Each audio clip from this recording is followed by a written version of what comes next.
é uma versão, digamos, melhorada do primeiro EP, né, do Cosmos, que era auto-intitulado.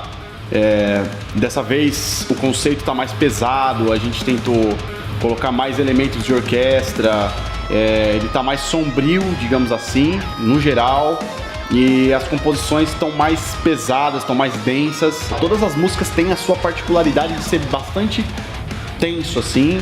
Tem muitos elementos de orquestra, então tem algumas partes que você vai ouvir violino, você vai ouvir cello, você vai ouvir piano. São instrumentos que não tinham no primeiro EP, e isso traz uma característica muito diferente, assim, muito peculiar de instrumentos de cordas, né? Instrumento de teclas, né? Como é o caso do piano e tal. Então isso trouxe uma característica muito diferente. O primeiro era muita guitarra, muito solo, muita dobra de guitarra, não tinha muito esse apelo musical no geral, né? A guitarra era a evidência do som.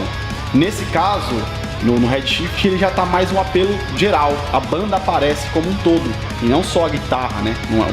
No primeiro, a guitarra era à frente do projeto, agora a banda toda vai aparecer de maneira igual. Então acho que isso foi o que mais mudou do primeiro pro segundo. Hoje, com a facilidade de estúdio, de você poder gravar em casa e poder fazer suas próprias gravações, eu fiz tudo sozinho, o primeiro EP, e acabou que a coisa tomou uma proporção muito maior do que eu imaginava. E as pessoas começaram a cobrar, né, o show do Cosmos, quando é que vai ter, quando é que vai virar banda, quando é que vocês vão começar a tocar, queria ver isso ao vivo. E isso começou a martelar na minha cabeça. E aí, quando é que vai ser, quando é que vai ser? E aí, quando ele já estava praticamente pronto, o Ed Garcia, meu amigo do Vitalismo, ele falou, a gente vai fazer um show de lançamento do nosso novo EP e a gente queria que você tocasse nesse show, só que você vai precisar montar a banda para isso. E essa foi a deixa, né? Foi a minha chance de montar a banda para tocar ao vivo. A primeira pessoa que me veio na cabeça foi o Edu Garcia, que é o batera do John Wayne, que já toca comigo há anos. E ele é um cara que sempre pirou assim nesse som mais progressivo, ele é um batera super virtuoso. E assim que eu pensei nele, eu falei, vou falar com ele. Falei, ele aceitou de primeira, assim. O Edu topou a ideia assim da banda logo de cara, e ele foi uma escolha muito assertiva. Ele é um cara muito dedicado, ele tirou as músicas assim muito rápido. Eu gostei, ele lançou o primeiro Cosmos, eu achei muito foda, eu sempre achei legal. E ele falou, tô fazendo o CD novo, né? Ele me chamando assim, me deu até um tesão, um ânimo a mais, assim, pra tocar. Ele passou as músicas, eu tô tirando, tá sendo super legal, e não vejo a hora de fazer isso ao vivo. Tocar com o Rogério, assim, pra mim me alivia, né? É bem legal, porque eu olho pra ele, rola uma segurança muito forte, cara. Na verdade, ainda, o que me deu mais ânimo ainda é que a gente tem mais coisa pra fazer, né? O que me dá tesão é que tem mais coisa pra fazer, não é um negócio forçado, a gente acha legal. E é instrumental, né, cara? E o Fifas, ele é um baixista, ex-baixista do Aurora Rules, né, que é uma banda lá de Goiânia. E a gente sempre conversou pela internet, assim, pelo Facebook e tal, sobre o Cosmos, se um dia ia virar banda e tal.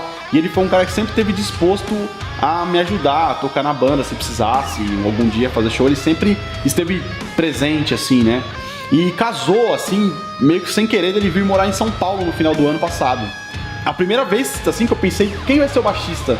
Veio o Fifas, assim, na cabeça direto, né? Porque a gente sempre conversou sobre isso, e ele tava morando em São Paulo. Falei com ele e ele topou na hora também, foi super tranquilo. Ele é um baixista, assim, incrível, veio agregar muito, com certeza, na banda. Ele também tira as músicas muito rápido, ele é um cara super dedicado. Em janeiro, o Rogério entrou em contato comigo, perguntou o que eu tava fazendo, se eu tava por aqui ainda, se eu ia continuar aqui. Eu falei que eu tinha me mudado. Desde o começo a gente sempre conversou sobre você fazer alguma coisa na Cosmos, e agora eu tô querendo fazer a banda, e agora? E eu queria saber se você tá disponível, se você tá interessado. Na hora eu já falei que sim, a gente já marcou pra tirar foto, e isso aí foi o que me pegou bastante, a forma que eles trabalham, a seriedade, fora do comum. Na hora de ouvir as músicas foi bem fácil, o processo foi, parece que é meio que se eu tivesse ajudado a compor, eu não teria sido diferente. Acho que as minhas ideias são bem parecidas com a dele. E a ideia de ter uma banda é justamente poder fazer turnê, poder percorrer o Brasil e o mundo, inclusive, né? Como não tem vocal, isso é uma coisa mundial, né? Não tem língua. Então eu acho que isso ajuda muito a banda a fazer shows na Europa, na Ásia, Estados Unidos e tudo mais. Então a ideia de ter banda é fazer tour sim no Brasil, mas também fora dele. E como eu disse, o lance do instrumental abre muitas portas. E a nossa música ela é muito ouvida lá fora. Até brinquei esses dias que o nosso som ele é mais baixado no Texas do que no Brasil inteiro. Então tem um apelo muito grande lá fora, assim, fora do Brasil. Bom, a capa do disco, quem fez foi o X-Tudo. É o mesmo cara, o mesmo artista que fez a capa do primeiro EP. Ele é um monstro, ele realmente é um cara assim muito talentoso.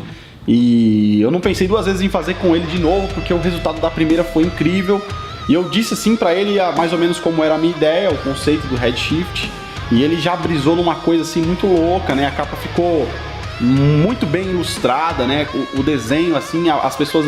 o que eu acho legal é que à primeira vista você não entende muito bem o que tá querendo dizer aquele desenho e tal, mas quando você começa a prestar atenção na ilustração completa que ele fez, basicamente o cara tá olhando meio que numa luneta, assim, né, num buraco, e quando você olha o outro lado, ele sai do azul e do verde e vai pro vermelho, assim, né, que é esse desvio para o vermelho, que é o que significa o Redshift. Então acho que ele soube ilustrar muito bem o que eu queria dizer com o conceito musical do EP. Esse ano a gente tem algumas coisas ainda, algumas surpresas. A gente está muito animado com o lançamento, com o resultado final da mix, que foi feita pelo Marcelo Braga. Espera que vai vir um negócio foda. O Redshift se traduz em um grande sonho para mim, é uma realização muito grande, uma realização pessoal incrível, assim. Então eu espero que vocês realmente gostem desse trabalho, que vocês curtam.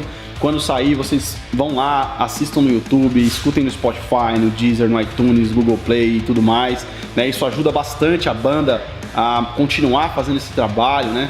E realmente é uma satisfação muito grande estar realizando esse trabalho para vocês. Então eu espero que vocês curtam, um grande abraço e até logo!